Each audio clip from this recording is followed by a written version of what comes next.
Olá e sejam muito bem-vindos ao Rochas da Saúde, episódio 2. Hoje nós vamos falar de Outubro Rosa e trouxe duas gigantes da especialidade da ginecologia e mastologia. Com vocês, as doutoras Adriane Lucarelli e Maria Marta Martins. Elas são ginecologistas e mastologistas, elas são mestres e doutores em tocoginecologia pela Faculdade de Ciências Médicas da Santa Casa de São Paulo, são professoras adjuntas da Faculdade de Medicina da Santa Casa e são professoras titulares do Centro Universitário São Camilo. A doutora Maria Marta, ela é mastologista e diretora clínica do Hospital Central da Santa Casa de São Paulo. Uma honra recebê-las aqui no programa. E eu queria entender primeiro o que é um mastologista. Oi, muito bom dia. A honra é toda nossa. Eu queria começar então explicando realmente o que a nossa especialidade faz, né?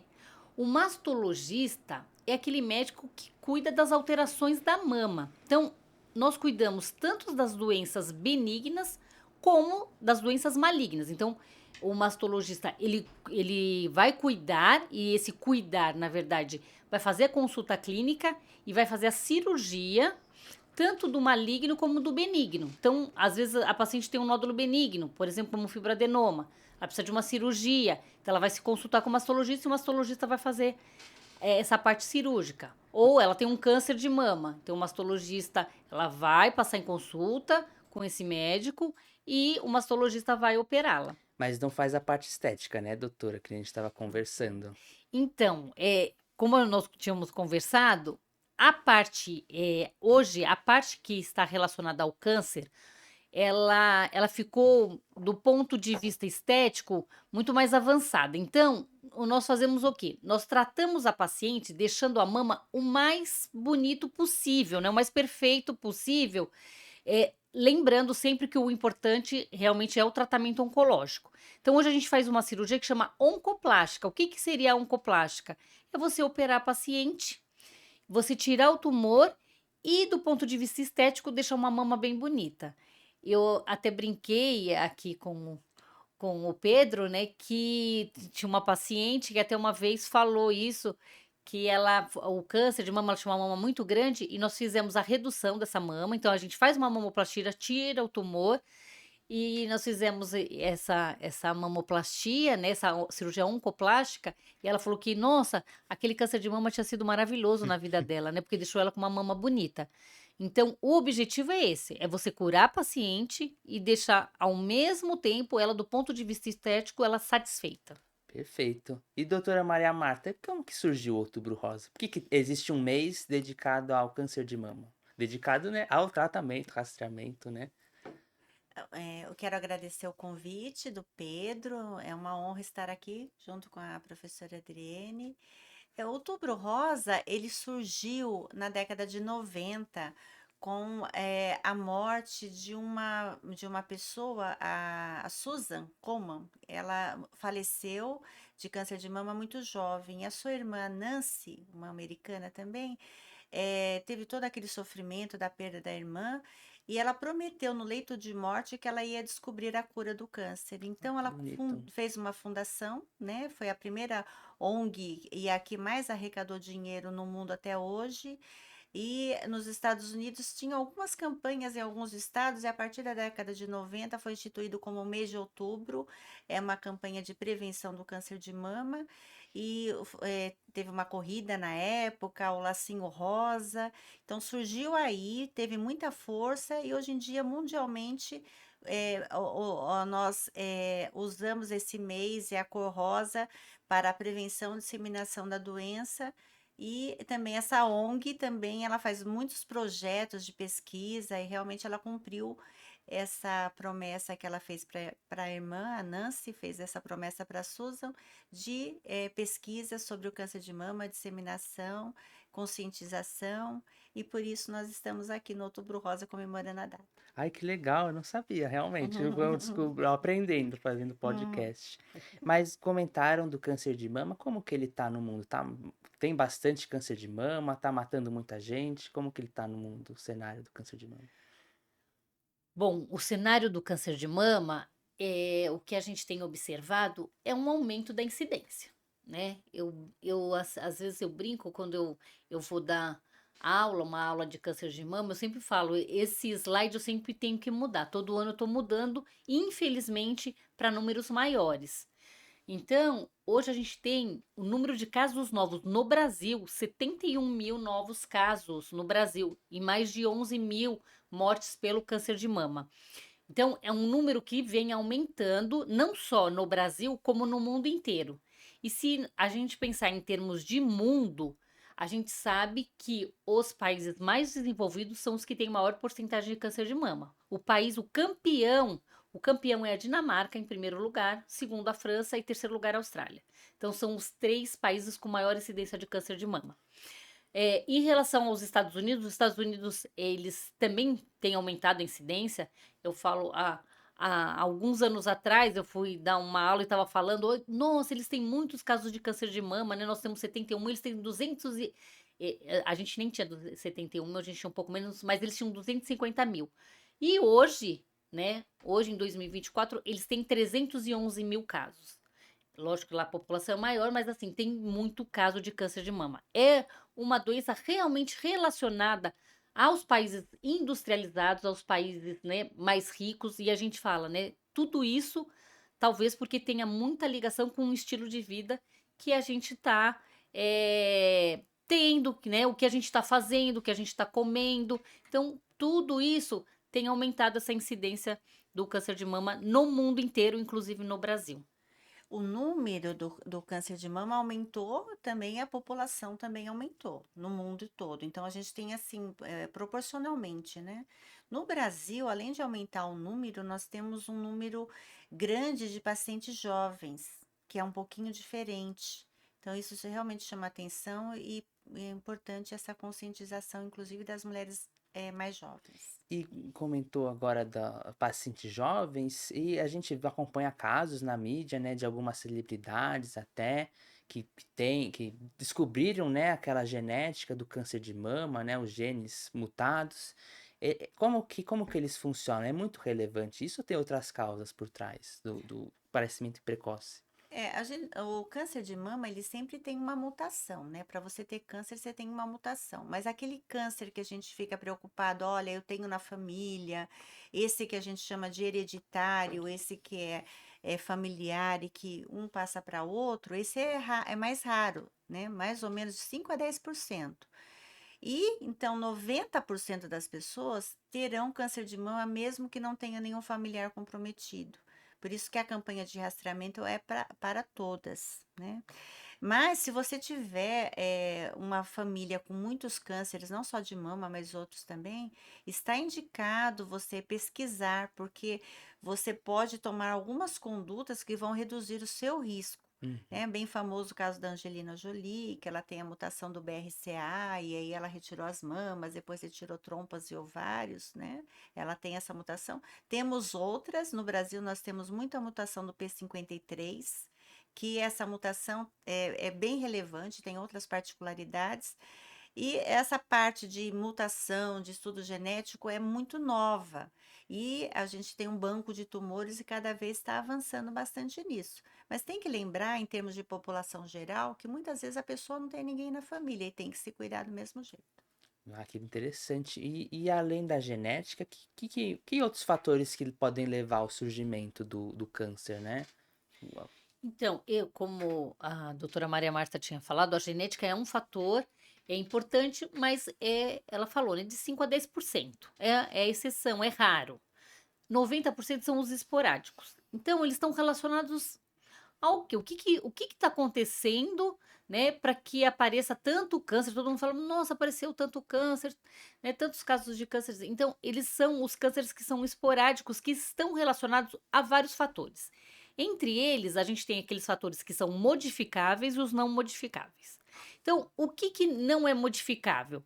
Então, não é modificável, por exemplo, existe um fator, né, que ninguém sabe, mas até a gente já fez um trabalho sobre isso, que está relacionado a paciente com estatura da paciente. Então, a paciente que é mais alta, ela teoricamente produz mais GH, o GH pode ter um fator proliferativo aí, então isso pode aumentar a incidência do câncer de mama em pacientes que têm uma altura mais elevada. E a altura é uma coisa que você não consegue modificar. Agora, existem fatores modificáveis. Por exemplo, a gente sabe que a alimentação, ela aumenta, dependendo do tipo de alimentação, ela aumenta a incidência do câncer de mama. Ao mesmo tempo que a gente já tem estudos mostrando que alguns alimentos podem ter um fator de proteção, como as frutas é um fator de proteção. O que que aumenta? A gente sabe que a carne vermelha, ela causa aumento da incidência do câncer de mama. E outros fatores, além disso. Então, por exemplo, a gente tem algumas substâncias que são carcinógenos e eles estão presentes em algumas substâncias. Então, copinhos plásticos, alimentos, batatas fritas, a gente sabe que é usada uma substância que chama acrilamida, e essa substância, quando ela tem contato com uma alta temperatura, então aquela batatinha, aquele alimento em contato com a fritura em altas temperaturas, ela libera a acrilamida. Então, alguns carcinógenos são liberados a partir do momento que você põe em contato com uma temperatura muito alta. E essas substâncias estão presentes não só em alimentos, como eu falei, elas estão presentes também em produtos fabricados, produtos plásticos, então estão em papéis. Então, tudo isso vai aumentando a incidência do câncer de mama.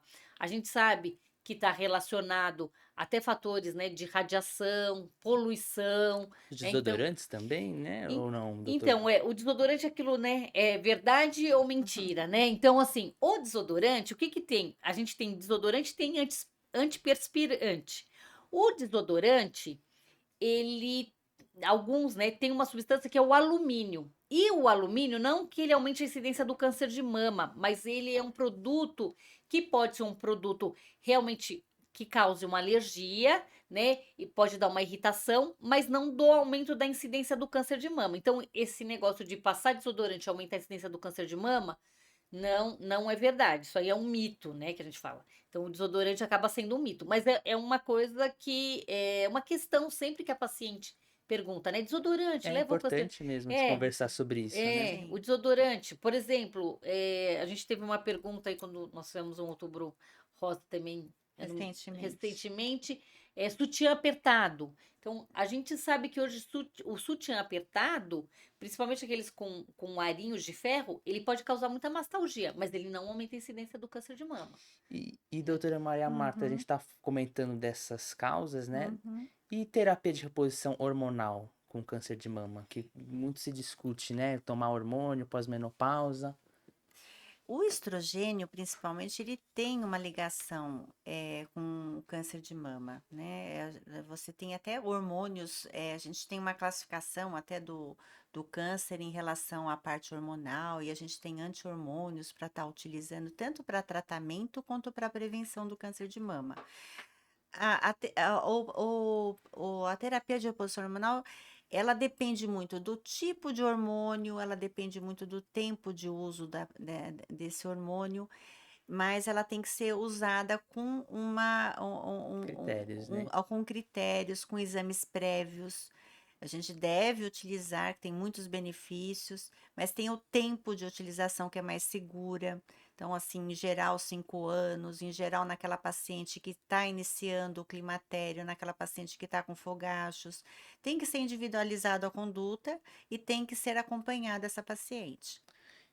Antes da gente partir mais para a parte, falar mais sobre a doença, Uhum, falar do desenvolvimento, é uma pergunta que eu estava lendo para fazer uhum, esse episódio da população trans, câncer uhum, de mama em população trans. uhum.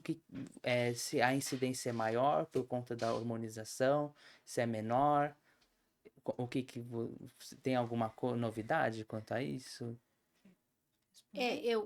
Na verdade, a ginecomastia, né? Porque assim, a ginecomastia ela não aumenta a incidência. Ginecomastia, o que que é a ginecomastia, né? Para quem não sabe, né? Que é o aumento das mamas no sexo masculino. Então, a ginecomastia não aumenta a incidência do câncer de mama.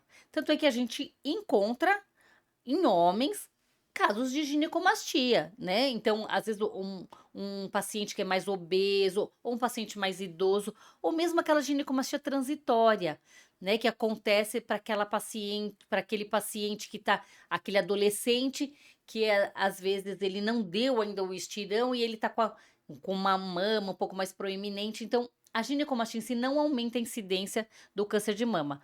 Agora, sim, a gente tem que lembrar que, lógico, nesse processo de transição, se usa muito estrógeno, né? O estrógeno associado à testosterona. E assim, esses hormônios, em relação à incidência do câncer de mama, o que a gente tem são trabalhos bem fundamentados, principalmente quando você usa o estrogênio associado à progesterona, como a doutora Maria Marta falou, na terapia de reposição hormonal. Agora, a gente não tem trabalhos tão fundamentados assim em relação ao câncer de mama nessa população a longo prazo, né? O que a gente tem é que a ginecomastia ela não vai aumentar a incidência do câncer de mama, né, que seria o aumento das mamas no sexo masculino. Perfeito. Hoje mesmo eu atendi um rapaz, né, que ele veio muito preocupado, ele é obeso e ele está usando umas medicações que podem ter causado um desenvolvimento unilateral na mama. Ele palpou e percebeu um carocinho, ele estava muito assustado, ainda está no outubro rosa, né? E eu, lógico, pedi os exames para ele, a gente ainda vai fazer o diagnóstico, mas já o tranquilizei. Quando você tem uma síndrome raríssima, que chama síndrome de Klinefelter, aí sim, nessa situação em particular, que é uma alteração cromossômica, genética, você tem que tirar, que a gente praticamente fala, não tem aumento de risco. Só para complementar, porque a gente quer Sim, sim. que esse podcast fique bem Sim. completo. Então, a gente, nessa síndrome, você está indicado, se esse paciente desenvolver ginecomastia, você está indicado fazer a adenectomia, retirar as glândulas mamárias dele, porque ele tem um aumento absurdamente grande de desenvolver câncer de mama. No Fora Klinefelter. isso, em relação ao uso de hormônios para desenvolver mama, né, no caso específico que você perguntou, quando você usa o hormônio sem muito controle, numa dosagem maior, a gente começa a aumentar o risco, sim, de alterar e desenvolver pela carcinogênese do câncer de mama. Tá? Perfeito, doutoras. Agora partindo mais para a parte de rastreio de diagnóstico. Como que funciona, né? Para gente, para as mulheres, como que funciona isso? Para você rastrear primeiro, né? Nas populações que são feitas pelo Ministério da Saúde, pela Sociedade Brasileira de Mastologia. Como que funciona esse rastreamento da doença, essa prevenção secundária? Então, eu ia falar, nós temos, porque na verdade acho que a gente podia É. dividir, né? Porque a gente tem a postura da Sociedade Brasileira de Mastologia, da Federação Brasileira de Ginecologia e Obstetrícia e da Sociedade de Radiologia, que se posiciona em relação ao rastreamento diferente do que é o rastreamento do Ministério da Saúde, né? Então, por essa posição das sociedades, nós começaríamos o rastreamento a partir dos 40 anos e fazendo isso anualmente. A partir dos isso até os 74 anos, e a partir dos 74 anos a gente diz que é personalizado. E aí, se a expectativa de vida é maior do que 7 anos, você continua fazendo o rastreamento. Essa é a postura que a gente tem das sociedades. Mas, eu acho que a Maria Marta podia até falar isso do Ministério da Saúde, porque assim, o Ministério da Saúde ele está pensando em abranger uma população maior e aí, então, realmente ficaria difícil, né, oferecer a mamografia para todo mundo. Só para lembrar aqui, né, mesmo nessa faixa do Ministério da Saúde que é menor, a gente só tem 25% das mulheres na cidade que fizeram uma mamografia. Então, acho que a Maria Marta fala, né, do Ministério. Você pergunta, e quando você fala em ministério, você está pensando na parte econômica também, né? E também cada país, de acordo com a sua população, com a sua incidência, declara uma maneira de fazer o rastreamento.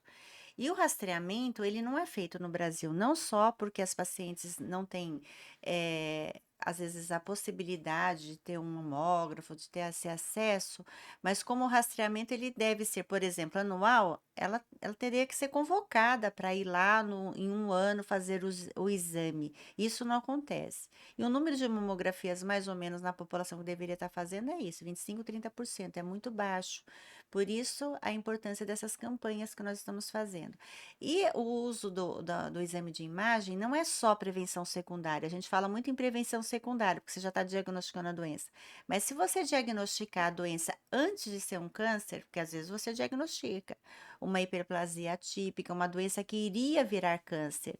Então, se você faz o exame, descobre e você faz o tratamento, você também está prevenindo, né? E também, quando você diagnostica mais cedo, você vai poupar essa paciente de fazer tratamentos mais agressivos, como quimioterapia, muitas vezes. Você faz uma cirurgia menos mutilante e você cura mais também. E o Brasil também é muito diverso também, né? Você Sim, compara uma usuária do mesmo que do SUS de São Paulo, cidade de São Paulo, com uma do Amazonas, né? Que às vezes tem que ir de barco para fazer o exame sim, por dias, né? Aí fica melhor uniformizar, né? Da forma sim. bianual, né? Sim, mas eu acredito que vai mudar, principalmente porque a nossa população tem pacientes mais jovens. Então, você começar a partir dos 40 anos é muito importante. Porque a gente tava conversando com a doutora Adriane antes de começar a gravar, e a gente tava falando que eu mesmo na graduação já vi mais de uma vez uma paciente, acho que abaixo de 40 anos, com câncer de mama bem metastático, Sim, já bem avançado. E a gente quer entender o porquê desse aumento súbito desse aumento na verdade, dessa faixa etária e da agressividade, né? Uhum. Então, como a gente estava conversando, né? Então, às vezes o que acontece é isso, a gente vai vendo pacientes jovens com câncer de mama. Quando ele é um câncer que, como nós falamos, é a exceção, né, de 5 a 10% só, que é o câncer genético, né, hereditário, eh, essa paciente, ela tende a manifestar numa idade mais jovem. Ela tende a manifestar numa idade mais jovem, né? Por isso que geralmente você fala assim, ah, quando você vê uma paciente, 28 anos, 30 anos, 32 anos. Nossa, será que ela é mutada ou não é mutada? Porque o câncer de mama na paciente mutada, ele tende a se manifestar na paciente mais jovem. Apesar que a gente tem até, isso é uma estatística, até a paciente completar 80 anos, as mutadas mais de 90% terão desenvolvido câncer de mamas, que são mutadas, né? em genes de alta penetrância, não é, Que é o Adri? que é mais o BRCA1 e o É, BRCA2, né? P53 tem É. alguns que são os mais Uhum. comuns, né? Então, essas pacientes que têm essas mutações que são as mais frequentes, Sim. né? Que a gente geralmente é mais fácil até para a gente pesquisar. Então, a gente vê a incidência. E quando a paciente é mais jovem, o tumor, até a gente tem uma classificação que é uma classificação imunohistoquímica, né? O tumor ele tende a ser mais agressivo, né? Que a Uhum. gente fala, são aquelas pacientes que geralmente têm um tipo histológico que chama triplo negativo. Ele tende a ser mais agressivo. Por isso que às vezes você vê uma paciente jovenzinha e às vezes ela já inicia o quadro com uma metástase, Uhum. né? E a paciente mais idosa, justamente é uma paciente, né, que tem o câncer tende a ser o esporádico e essa paciente tende a manifestar um câncer mais, né, se é que a gente pode chamar isso, não é mais bonzinho. Então, é um câncer mais indolente, ou seja, é um câncer que tem um crescimento pequeno, é um câncer que tem uma boa resposta, às vezes nem precisa fazer uma quimioterapia endovenosa, só uma hormonioterapia, ou seja, tomar um remédiozinho e vai controlar para que a doença não apareça mais. Então, a paciente mais jovem, né, ela tende a ter, às vezes, o tumor mais agressivo, enquanto a paciente mais idosa, ela tende a ter um tumor mais indolente, É, isso no geral, né? no geral. Complementando. É bom que ela vai ouvir, eu vou complementando, depois ela me complementa. Porque assim, Sim. você pode também ter numa paciente mais velha os tumores mais agressivos também, você tem. E na paciente mais jovem também. Nós temos uma aluna na faculdade, que é na Santa Casa, que ela teve câncer de mama aos 18 anos. Nossa. E ela teve um tipo que ele é mais bonzinho, ela provavelmente está curada, né? Então, assim, mas é mais grave. No geral, é realmente isso. Vão ter as exceções, mas o câncer de mama, ele pode ser grave, principalmente na dependência do tamanho. Então, em qualquer idade, se você descobre um tamanho já palpável, grande, com linfonodos na axila, sempre é pior. Por isso que você faz exame de imagem e examina a mama com profissionais treinados e tudo mais, para você descobrir pequenininho, para você ter mais chance de cura e um tratamento menos agressivo. Daí você tinha até me falado, né, que é pegando o gancho, né, você tinha até falado, mas o Eu autoexame, comentar né? agora. Porque ela estava falando justamente do tumor ser pequenininho. Então, porque eu estava lembrando isso, né? O autoexame, até como uma forma da paciente se conhecer, conhecer o seu corpo, acaba sendo um exame bom, mas não para um rastreamento precoce. É o que a gente sempre explica para a paciente. Geralmente, ela consegue palpar o tumor acima de 2 centímetros. Quando ele está acima de 2 centímetros, ele já é um outro estadiamento, já é um T2, né? Então, você não conseguiu pegar aquilo precocemente. Quem conseguiu pegar aquilo precocemente, por exemplo, uma mamografia, ela é capaz de detectar microcalcificações, né? E esse câncer, geralmente, que se apresenta na forma de microcalcificações, é até o que a gente geralmente, né, é o CA in situ. Nossa, a chance de cura dele, do CA in situ, 98 a 99% das pacientes que têm CA in situ, elas são curadas. Então, a gente consegue realmente, o exame consegue fazer, o exame radiológico consegue dar para gente elementos que o exame físico, o autoexame, ele já não, né, ele não adianta mais. A Uhum. paciente já está com um tumor palpável, foi o que a Maria Marta até falou, ela às vezes está até com a axila já E não comprometida. necessariamente é câncer, né, que você tá palpando, né? Não Mas é, Ah, é importante estimularmos o autoexame para uhum, autoconhecimento. E sim, não existe nenhum exame, quando você tem na medicina vários exames para detectar o mesmo problema, enroscou aqui, é porque não tem nenhum que é 100%. sim. Então, você vai juntando, né? E o autoexame, ele é importante. Existe o câncer de intervalo, que a gente chama, que é naquele período que não seria de um ano. É interessante, existe câncer, por exemplo, a doença de peixe, que dá no mamilo inicialmente. Então, a paciente percebendo uma alteração no seu mamilo, às vezes descarga, né, sanguinolenta, aquele que a gente chama de água de rocha, é interessante ela se conhecer, olha, isso aqui não era assim, isso aqui tá diferente, olha, esse mamilo tá descamando, tem uma coceira diferente, só nesse lado. Então, ela procura uma antecedência, às vezes, né? Então, o autoconhecimento, você saber como é o seu corpo é importante sempre, tá? Sim, senhora. E a parte de o que que o câncer de mama pode evoluir se ele não for tratado, não for diagnosticado precocemente e como que funciona o tratamento, né? Que muita gente se pergunta, vai cair cabelo, vou perder as mamas, como que funciona essa parte? Bom, o tratamento é extremamente complexo, né? Mas o tratamento do câncer de mama, ele basicamente é um tratamento cirúrgico, lógico, para aquelas pacientes, né, que também não estão só em cuidados paliativos, não é aquela paciente terminal, mas o tratamento do câncer de mama que não precisa ser inicial, né? Ele é um tratamento cirúrgico, mas assim, hoje em dia a gente tem opções terapêuticas complementares que às vezes ela pode aparecer até antes. Por exemplo, a quimioterapia, ela pode até aparecer antes da cirurgia. Por quê? Hoje em dia, gente, a quimioterapia, ela, principalmente para tumores grandes, ela acaba diminuindo o tamanho tumoral, né? E não só ali local, mas até na axila. Às vezes a paciente, ela consegue palpar os linfonodos axilares. De repente ela fez a quimioterapia, tanto ela como o médico, né, não palpam mais aquele linfonodo, não vê mais aquele linfonodo nos exames de imagem. Então, ela consegue fazer uma quimioterapia, depois fazer a cirurgia, e a gente também tem o recurso da radioterapia. E fora isso, hoje em dia a gente tem muita, para algumas pacientes, a gente tem as medicações orais, né, que elas podem também ser utilizadas. Então, o tratamento, hoje a gente tem um arsenal aí de medicações, principalmente quimioterápicos. Cada dia a quimioterapia, ela se modifica, se melhora, com menos efeitos colaterais. Mas aí eu acho que a Maria Marta consegue, a Maria Marta fala os efeitos colaterais aí que as pacientes tanto reclamam. Hoje em dia, ainda o tratamento do câncer de mama sempre vai ter a cirurgia, atualmente. Daqui a algum tempo, talvez mude isso.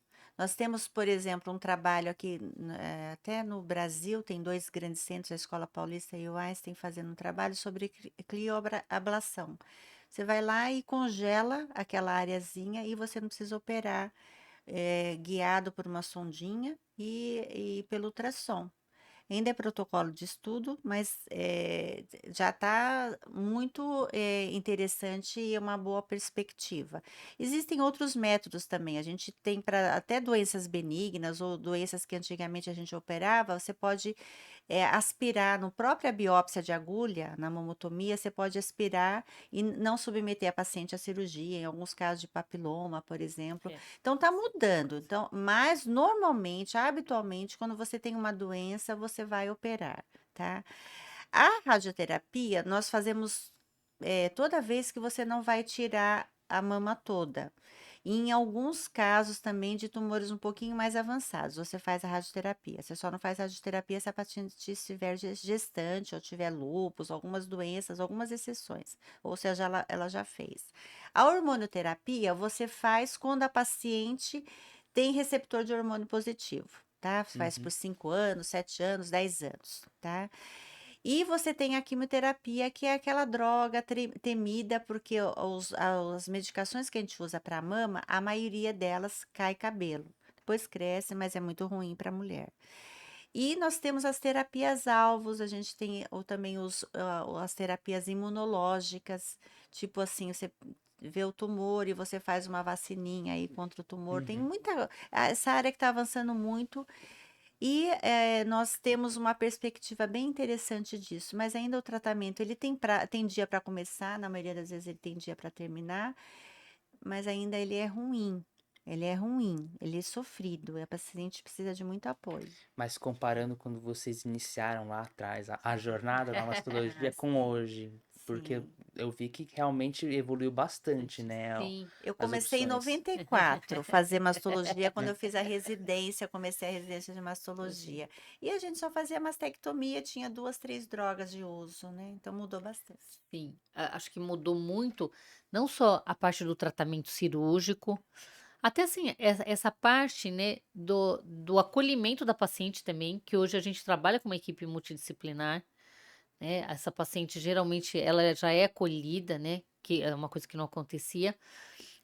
Do ponto de vista estético também mudou o tratamento cirúrgico, que foi o que ela falou, né? Era mastectomia, você tirava a mama toda e acabou. Uhum. Hoje em dia, não é o procedimento padrão você fazer uma mastectomia, né? E Mesmo fica porque bem bonito a fica bem cirurgia final. bonita, Fica é. E a bem. gente hoje a gente faz com preservação, faz uma mastectomia, né? Na verdade que acaba sendo uma adenectomia, porque você preserva a pele e preserva o complexo aureolo-papilar. Então você vai preservando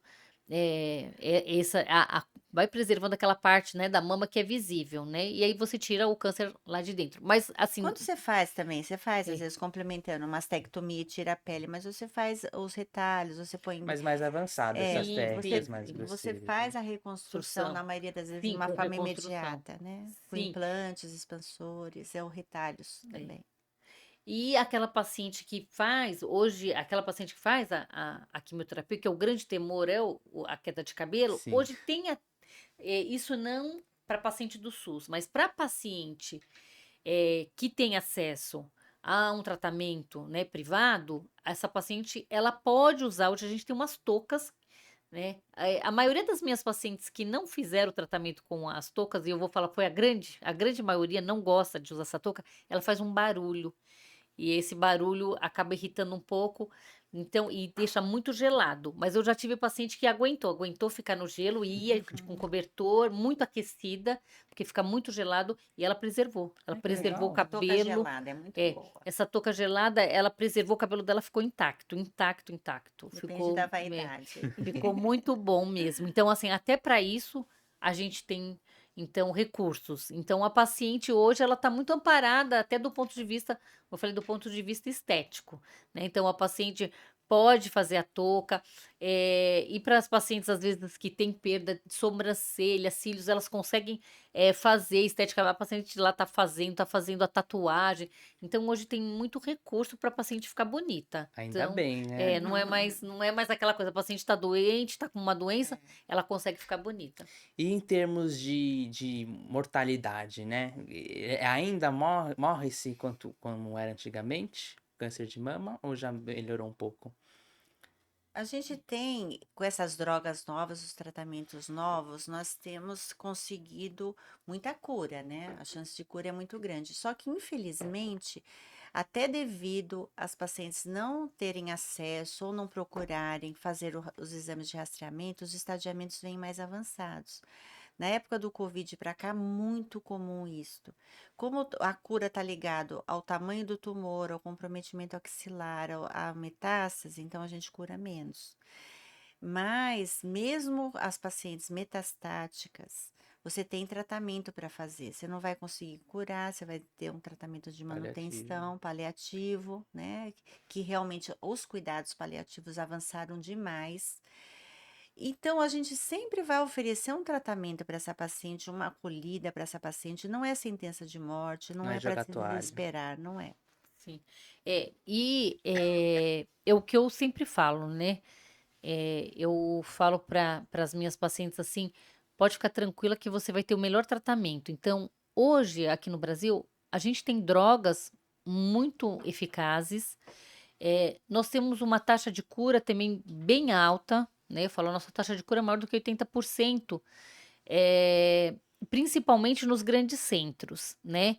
Lógico que tem diferença, o Brasil é um país muito diferente em termos, né, das regiões, né? Então a gente pode ter alguns tratamentos diferentes, mas aqui em São Paulo a gente tem muito recurso, mesmo em hospitais, nos hospitais públicos, a gente tem bastante recurso para esse tratamento. E é o que eu falo, a gente tem uma taxa de cura muito semelhante, em termos numéricos, até outros países países desenvolvidos, né, Uhum. países ricos, né. Então, eu falo, tudo que no mundo existe de tecnologia, o Brasil ele acaba aí absorvendo. É lógico que demora um pouco mais para os hospitais, do nível do SUS, conseguirem absorver essa tecnologia, liberar algumas medicações, mas as medicações que a gente tem aí no mercado são medicações muito boas. Então, a nossa paciente, mesmo aquela paciente que é metastática, ela tem uma sobrevida muito alta, porque a gente vai usando de todos os recursos, né, Não de é para jogar a quimioterapia, toalha mesmo. e a gente consegue ter, né, a gente tem que pensar hoje que o câncer, até como uma doença crônica mesmo, às vezes a paciente, ela tem uma metástase, mas ela vai ficar anos e anos convivendo com aquela metástase, e a família não precisa ficar vivendo em função da paciente doente. Não, todo mundo tem que ter a sua vida e, tem que ter sua vida normalmente e conviver com aquilo, porque, acaba sendo uma doença crônica para alguns pacientes, né, o fato de ter um estadiamento avançado. E tem outras pacientes que elas nunca mais vão ter contato com a doença, né, elas obtêm realmente a cura, né, que é o que a gente, lógico que a gente está atrás, sempre é da cura, e aí essas pacientes conseguem, ter uma vida, uma qualidade de vida, semelhante à qualidade de vida que elas tinham antes, né, porque eu falei, hoje o câncer não é mais mutilador na Uhum. mulher. É Morre uma com coisa câncer, mas não de super, É. câncer, né? uma coisa super importante é que ainda a gente tem diferença de algumas drogas para uso no SUS e uso no particular. O nosso sonho é que seja tudo igual. A partir do momento que tem uma comprovação científica que aquela droga é boa, ela vai mudar, a chance de cura daquela paciente ou uma melhor qualidade de vida, nós gostaríamos que fosse tudo igual, né. É que a gente sabe que ainda tem todo um custo, mas cada vez mais a gente está tendo esse acesso. Antigamente demorava mais para o SUS também adquirir. Então a gente fica feliz com isso, mas temos ainda que batalhar, né. E doutoras, é uma pergunta, não queria entender. Estão tendo novas terapias para tratamento de cânceres no geral, né? Você comentaram da vacina e tem o CAR T-cell, né? Que você pega, meio que você ensina o sistema imunológico a combater o câncer. E é uma realidade no câncer de mama? Já estão fazendo estudos com isso, com essa novas tecnologias? Então, isso é a terapia-alvo. O Uhum. ideal, o quimioterápico, o que ele faz, né? O quimioterápico que você usa, por exemplo, uma antraciclina, um taxane, que você usa para câncer de mama e outros cânceres também. Ele vai atuar aquela célula que tem muita divisão celular, então ela vai agir no corpo inteiro, ela vai agir no coração, ela vai ser cardiotóxica. Às vezes a paciente cura do câncer de mama, mas depois ela morre de um problema cardíaco que ela desenvolveu. Tem também drogas para proteger o coração hoje em dia, nós fazemos algumas pesquisas sobre isso. tá avançando, mas a gente ainda tem. O ideal é que você estude aquele tumor daquela paciente, descubra os problemas que aquelas mutações que ele tem e use drogas para atuar naquela cascatinha que ela tem alterado, aquela mutação, aquele gene que ela tem alterado. Isso é o futuro. Olha Uhum. como o futuro realmente vai ser. O tratamento vai ser menos ruim, tá? Então, você pode até de repente não começar, não ter queda de cabelo mais. Sim. Ai. E uma pergunta voltando um pouco, as pacientes obesas, porque elas geralmente têm as mamas mais volumosas, né? Uhum. Geralmente pede-se mais exames. Elas têm mais chance de ter o câncer, ou o câncer fica mais escondido, por assim dizer? Como que funciona? Como que acontece? Ó, na verdade, isso funciona que nem amamentação, né? Já escutei paciente falando assim: "Ai, não consigo amamentar porque a minha mama é pequena". E isso não tem a ver, a amamentação não tem a ver com o tamanho das mamas, né. Primeiro, assim, tem pacientes que têm mamas volumosas, às vezes a paciente nem é obesa, mas geralmente a paciente obesa tende a ter, né, mais a mama até mais volumosa, e o que acontece é que tem mais tecido gorduroso do que o tecido glandular. Não existe, esse conceito de que a mama maior vai ter mais câncer, né, então porque senão daí todo mundo faria uma cirurgia para ficar com a mama pequenininha. Houve, tem alguns estudos que mostraram, né, que para você diminuir em mamas muito grandes, para você diminuir a incidência do câncer de mama, você teria que tirar mais do que 1,6 kg, Nossa. né, somando-se as 2 mamas, mais do que 1,6 kg para você diminuir a incidência do câncer de mama. E mesmo assim seria muito, muito pequeno essa baixa de incidência. Então, assim, não se justifica até fazer uma mamoplastia profilática para diminuir câncer de mama, porque isso, o impacto seria muito pequeno. Então, esse conceito de a mama maior tem mais câncer, não tem isso. A obesidade em si, ela é um fator inflamatório. A gente fala, a obesidade em si é um fator inflamatório. Como todo fator inflamatório, ela vai agir lá na cascata, que vai fazer com que haja uma proliferação celular e aumenta a incidência do câncer de mama. Por isso que a gente fala que a qualidade de vida é muito importante. A paciente, ela se alimentar de uma forma correta e ela não ganhar peso é importante para prevenir o câncer de mama, porque a obesidade aumenta a incidência do câncer de mama.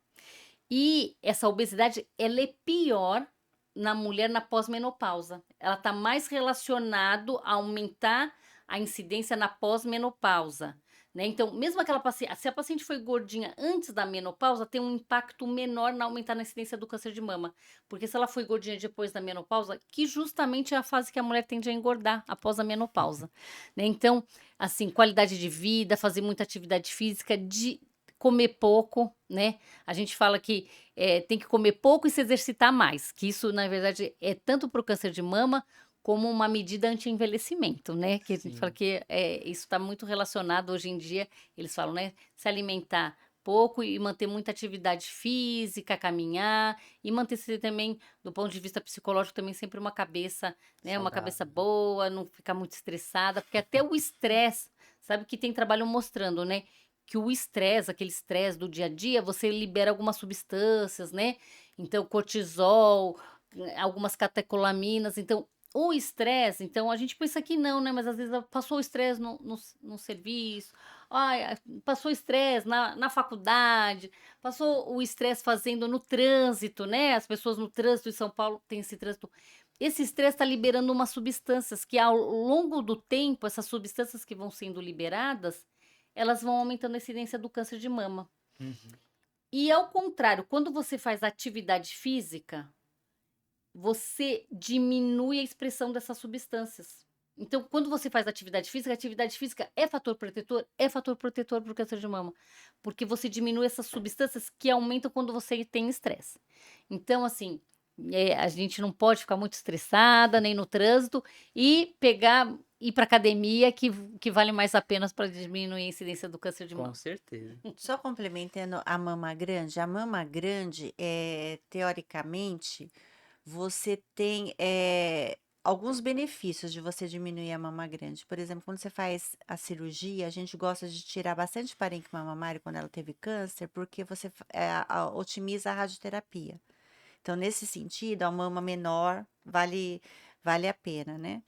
A Para a paciente que obesidade, já teve câncer, isso, né? Ela tá quando falando. já teve câncer. A obesidade, ela também está ligada ao diabetes, né? Quando você come errado, se você tem uma tendência de ter diabetes, que também é um fator que favorece câncer.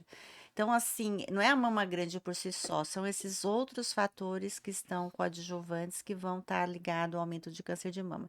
E se você for mesmo fazer uma plástica, teoricamente, onde você tem mais parênquima mamário?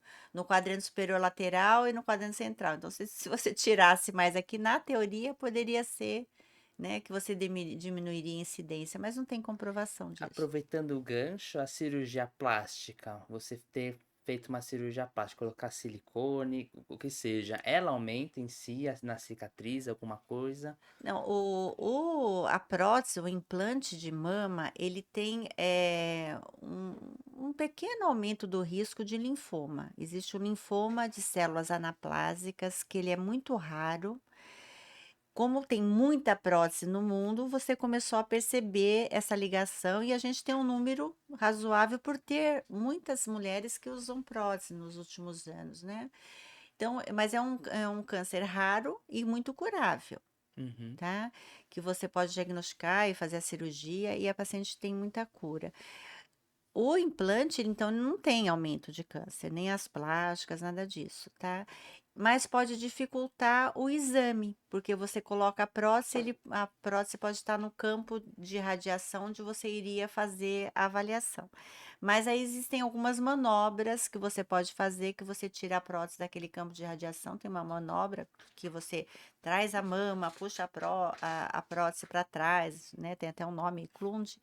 E aí você consegue fazer o exame normalmente, tá? Só que tem uma manobrinha a mais aí. Sim. Uhum. Então, é uma coisa que as pacientes não sabem, e eu até tive uma paciente que falou: não, ninguém tinha me falado isso, que a paciente que tem prótese, ela recebe mais mamografia. Por quê? Porque você tem que fazer a incidência aparecendo a prótese e a incidência sem a prótese. Então, você faz uma mamografia com a prótese, amassa tudo, e depois você faz sem a prótese, porque para tentar pegar só o tecido mamário. Foi como a Maria Marta falou, que às vezes você pode ter um pouco mais de dificuldade, né, ali para perceber um câncer, dependendo da localização da prótese. Principalmente se essa prótese ela está na frente do músculo. Se ela tá, que a gente fala, né, se ela tá retromuscular, se ela está atrás do músculo, fica mais fácil e aí ela não precisa fazer todas essas manobras aí de ter mais incidência da mama, porque se ela está atrás do músculo, ok, você consegue ver Que a direitinho ali. maioria põe na É, frente, a né? maioria. Mais prático, Sim, tecnicamente, e até às vezes talvez é fique mais mais. bonito, né, do ponto É. de vista estético. Então, a maioria tá ali, né, na frente do músculo. Então, pode ter essa dificuldade. E aí, assim, a paciente vai receber um pouco mais de radiação, né? A gente sabe que hoje em dia, a mamografia, que é a mamografia digital, ela tem menos radiação do que aquela mamografia antiga. Uhum. Antigamente, que a gente chama mamografia convencional. Era uma mamografia mais difícil até de ver, ela tinha menos contraste. Hoje, a mamografia digital, ela é uma mamografia que tem menos quantidade de radiação.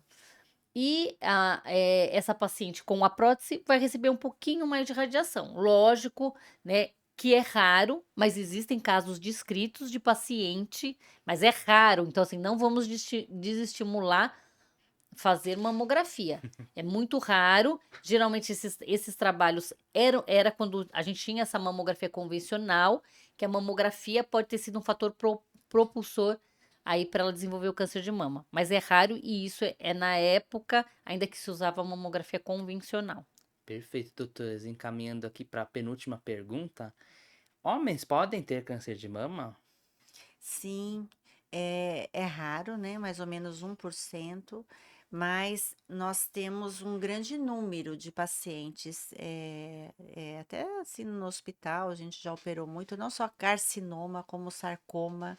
Teve até um tempo atrás que nós tivemos, coincidentemente, né, Adri, vários num determinado hospital, vários casos de câncer de mama e sarcoma em paciente jovem. Até o anestesista falou assim: nossa, é mais comum no jovem, né? Eu falei: não, o câncer de mama ele vem mais tardiamente do que na mulher, o câncer de mama em homem, Uhum. tá? E assim, o tratamento a gente faz o tratamento muito semelhante do carcinoma na mulher.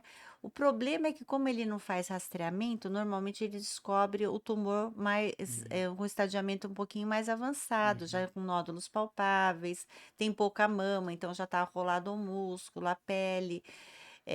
Então, como o câncer ele vai curar a dependência do estadiamento, então se o estadiamento é mais avançado, muitas vezes a gente tem mais risco de ter metástase, de não curar. Uhum. Mas tem, então por isso que o homem, como é raro, ele não entra no rastreamento, não vai fazer mamografia todo ano. Sim. Mas tem que avaliar o fator familiar na incidência de câncer naquela família e também ele está atento a se conhecer, a palpar, né? Porque se o homem nem sabe que o câncer de mama pode acontecer, ele percebe o nódulozinho e não se preocupa, Uhum. demora. Já aconteceu, eu já tive relatos de paciente assim: nossa, eu não sabia que o homem podia ter câncer de mama. Eu tenho esse nódulo aqui há tanto tempo, agora falaram que pode ser. Nossa, vocês tinham que divulgar mais, ainda levei uma bronquinha.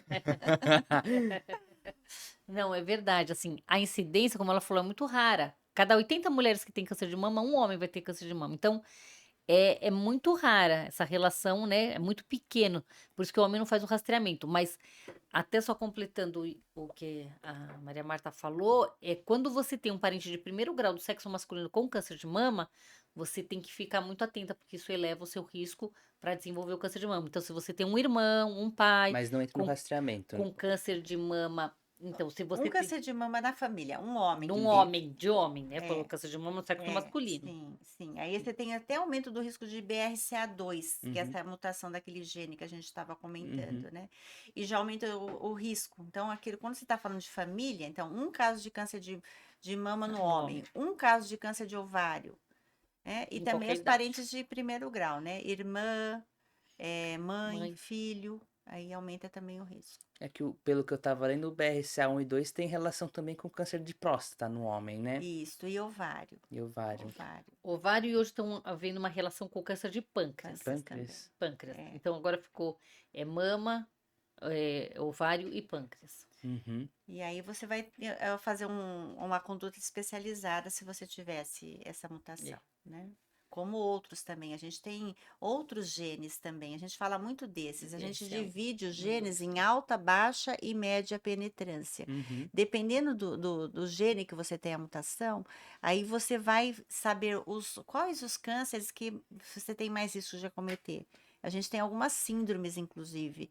Então, às vezes, aquele câncer, aquela mutação aumenta o risco de câncer de mama, mas aumenta a próstata, aumenta o intestino, aumenta a tireoide. E aí, se você souber que você tem aquela mutação na família, você consegue fazer um rastreamento mais direcionado. E todo mundo teria que fazer teste genético. Tem alguns grupos que precisam fazer, porque imagino que se todo mundo fizer vai ter muito pânico, né? Vai ficar, ah, eu É. tenho, meu Deus. Você já viu um teste genético, Pedro? Eu não, tipo, Não. já estudei, Ah. mas nunca, Se nunca. você olhar, o que que acontece com o teste genético? Normalmente ele vem muito complexo. Ainda nós temos testes com painéis Acompanhando. de genes mais comuns e tem assim o completo. O que que vai acontecer? Vamos supor o completo. Você tem muitas mutações que a gente não sabe o que significa. Eles são chamadas VUS, são de significado incerto. Porque toda essa descoberta, a ciência nisso avançou pouco até agora, porque é novo. Uhum. Então, existe um banco de tumor. Então, por exemplo, você descobre que você tem uma mutação, mas só que a gente não sabe se aquilo lá é patogênico ou não, causa doença ou não. Então, você vai para um banco de tumor, daqui um ano. Ah, descobrimos que isso está ligado a tal doença. Daí você começa a ficar a denominar como patogênica. Uhum. Isso avançou muito de um tempo para cá. Mas existem outros genes que são de baixa penetrância que às vezes você tem lá, mutação nesse outro gene. E o que significa? O que que vai mudar para você? Você vai ter que ter um tratamento diferente. Por isso que talvez não seja interessante todo mundo fazer teste genético. Por quê? Se vierem essas outras alterações, se a pessoa não tem um acompanhamento psicológico, se ela não tem um médico especializado, o ideal seria um geneticista para orientá-la, não sei se vai ter tanto benefício, né? Uhum. Porque nem sempre vão vir os genes de alta penetrância, que são esses que aumentam muito o São risco dela ruins. ter a doença, tá? Então, assim, por isso que no Brasil ainda a gente não tem. Tem que ser liberado, tem que ser pedido pelo geneticista, liberado pelo convênio, tem um trâmite aí. Nos Estados Unidos você faz, né? Pelo correio. É, E aí você pega aquele teste, e será que você vai lidar bem com isso, né? sim, Então, não porque sei. estavam tendo até do Alzheimer, né? Que comentaram na aula que não seria bom fazer, porque daqui a 20, 30 anos descubram a cura, o cara É, descobre e Pobre. faz uma bobagem na vida. sim, então. Sim, E tá avançando, é. né? A ciência avança, a gente acredita na ciência. Perfeito. Agora a última pergunta que eu costumo fazer para todos os convidados. O que para vocês, doutora, seria a rocha da saúde, o pilar da saúde? Bom, eu acho que a rocha da saúde estaria muito relacionada realmente com a qualidade de vida. Então, a qualidade de vida eu acho que é extremamente importante, porque a prevenção primária é isso que a gente quer trabalhar, é você prevenir para que você não apareça a doença. Então, a qualidade de vida é muito importante. Como eu falei, você ter uma cabeça boa, ser uma pessoa que não seja estressada, estar num ambiente, né, num ambiente acolhedor, num ambiente bom, com pensamentos positivos, você ter alimentação adequada, atividade física. Então, hoje em dia, até quando a gente fala em atividade física, a gente vê que não só em relação ao câncer de mama, né? Em relação a várias doenças, a atividade física ela acaba sendo um fator realmente de prevenção.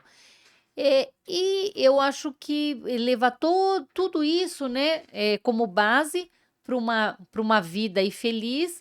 Eu acho que quando você já parte desse pressuposto, até se aparecer alguma doença, você já consegue ter uma mentalidade diferente, né, para aquela doença, consegue encarar a doença de uma forma diferente. Então, eu acho que a qualidade de vida aí, para mim, é o pilar principal, é a rocha que a gente tem que ter, é a qualidade de vida para evitar as doenças e até para enfrentar se aparecer alguma doença na vida da gente. Perfeito. E para a senhora, doutora Maria Marta?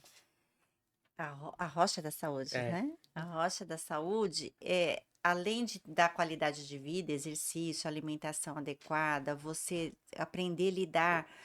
Todo dia a gente pode ter um problema. A vida tem, assim, momentos de felicidade, mas nós temos problemas, faz parte, né? Para todos, né? sim. Parece às vezes que não, se você for acompanhar só o Instagram, mas normalmente você tem os problemas. A maneira com que você lida com isso, né? Não querer resolver.